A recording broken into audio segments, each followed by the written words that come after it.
Սրանով, հա։ Բարև ձեզ, սիրելի հայրենակիցներ, ձեր ցավը տանեմ։ Ժողովուրդ ջան, մենք ներկայացրեցինք մեր դիրքորոշումը կենտրոնական ընտրական անձնաժողովին։ Մենք ներկայացրել ենք այնպիսի հիմքեր, որ ակնհայտ է դարձնում, որ այս ընտրության արդյունքները պետք է ճանաչվեն անվավեր։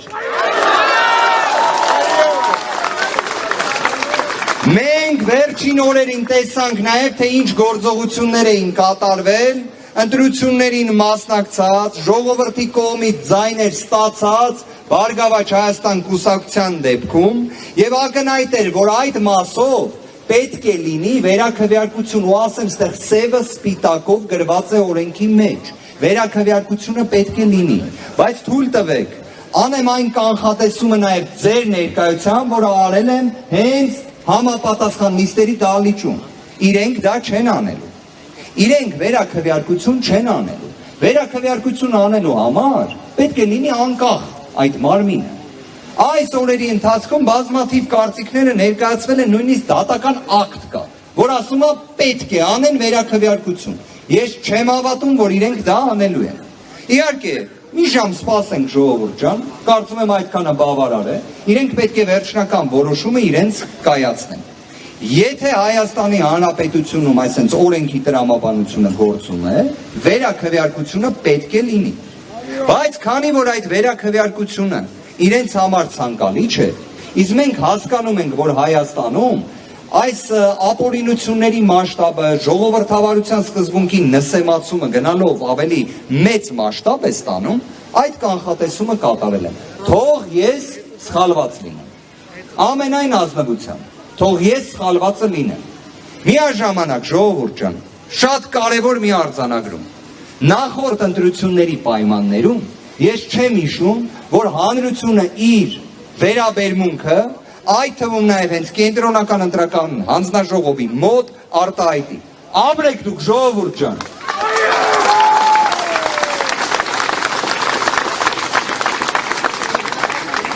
Ընթացքում արդեն էլի զարգացումների մասին ձեզ տեղյակ կպահենք։ Մենք ստեղ ենք։ Պարոն Վարդևանյան, Կարծում եմ մի այդքան։ 79125 ազնագիր չէ աշխատել, տվյալները մուտք են արել։ Պաշտոնական տվյալ է, հենց կենտրոնական ընտրական հանձնաժողովի կողմից հրապարակած, դուք պատկերացրեք, ստացվում է շուրջ 100,000 ձայնի տեսանկյունից, այդ խնդիրը կա, այսինքն անձնագիրը ինչի պետքա չաշխատի, կամ մենք ստացվում է ունենք 17,000-ին հասնող զինվորականների քվեարկության գործընթաց, որի հանդեպ կա 0 վերահսկողություն, 0, չգիտենք որտեղ են իրենք գալիս ընտրելու, որևէ վերահսկողական այդ մեխանիզմը չի գործում։ Հիմա այստեղ առաջանում են բազմաթիվ հարցեր, ինչպես է այդ քվեարկությունը կազմակերպվում, ինչպես են իրենց տվյալները գնահատվում եւ վերահսկողությունը իրականացվում։ Իսկ չաշխատող անձնագրերի հետ կապված մի տեխնիկական իրավիճակ նկարագրեմ։ Անձնագիրը անձը ներկայացնում։ Այն սարքի միջոցով վերիֆիկացում չի անցնում։ Մասնագետը պետք է լրացնի տվյալները։ Մասնագետը ինչ տվյալներ է լրացնում։ Ես չգիտեմ։ Պատշաճ է լրացնում, թե ոչ պատշաճ։ Չգիտեմ։ Բայց լրացվել է։ Առնվազն 79,000-ից ավելի նման դեպք արձանագրված է, որ անձնագիրը տալիս են, անձնագիրը չի աշխատում։ Մի հանգամանքել եմ, ուզում նշել։ Բոլոր խնդիրները, որոնք եղել են, նույն զինծառայողների քվեարկության հետ կապված այն տեսանյութը, որը բոլորը տեսել են, դա ունի մեկ պատասխանատու, թե ինչի դա պետք է չլիներ։ Դա կենտրոնական ընտրական հանձնաժողովն է։ Այսինքն իրենք ստեղծում են խնդիր, որ հետագայում հերոսաբար այն լուծեն։ Սա չի ընտրական գործընթացը։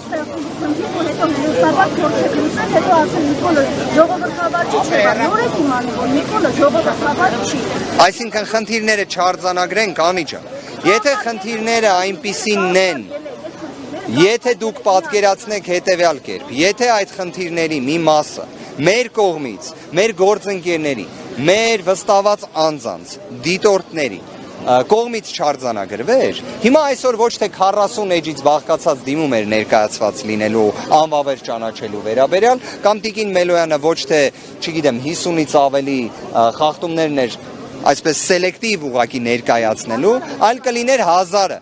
Հիմա այդ իրավիճակում էլ Անի ջան, խնդրում եմ արձանագրենք մի բան, օրվա իշխանությունները չնայած հակաժողովրդական, վարչական ռեսուրսի ծայրահեղ չարաշահման, բազմաթիվ ռեպրեսիաների եւ ապօրինությունների չեն հաղթել այս ընտրություններում։ Իրենք եւս չեն հաղթել։ Եվ պարոն Կարապետյանը նաև ասաց, որ պարտվել է հայ ժողովուրդը։ Իսկ հայ ժողովրդի հաղթանակը ի վերջո լինելու է։ Մեր կողմից նաև, հենց պարոն Կարապետյանը արձանագրեց դա,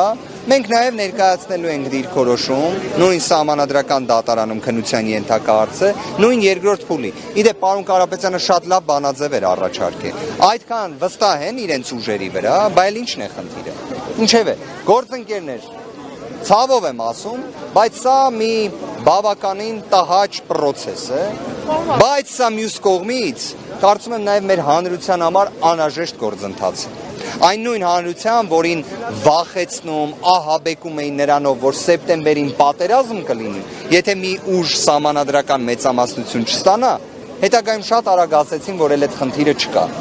Սա է իրավիճակը, բայց սրանք բոլորը հաղթահարվող են։ Պարոն Վարդանյան, ենթադրում սահմանադրական դատարանը, կենտրոնական ընտրական հանձնաժողովը, հանդիպությունների դիմումները եւ այլն չընդունեց, ի վերջո մնաց այն, ինչ այսօր հրապարակել է, վերջնական արդյունքները ինչ է։ Ես առաջարկում եմ յուրաքանչյուր դեպքում հարցերին մոտենալ ըստ դրանց գործողության։ Պայմանական եմ ասում, 2026 թվականի հունիսի 13-ին, երբ հրապարակվեց վարչական դատարանի վճիռը, այն անկանխատեսելի էր շատ շատերի համար, շատ շատերի։ Բայց եղավ այդ վճիռը, որտեղ ուղիղ արձանագրվել է, որ պետք է լինի վերաքվեարկություն։ Հարցնեիք մեր հայրենակիցներից հազարներին, կասեին չէր լինելու նման բան։ Եղավ վարչական դատարանի այդ վճիռը։ ԿՀ-ն կկարողանա վարչական դատարանի վճիռ խախտողի պիտակն էլ ստանա։ Տեսնենք։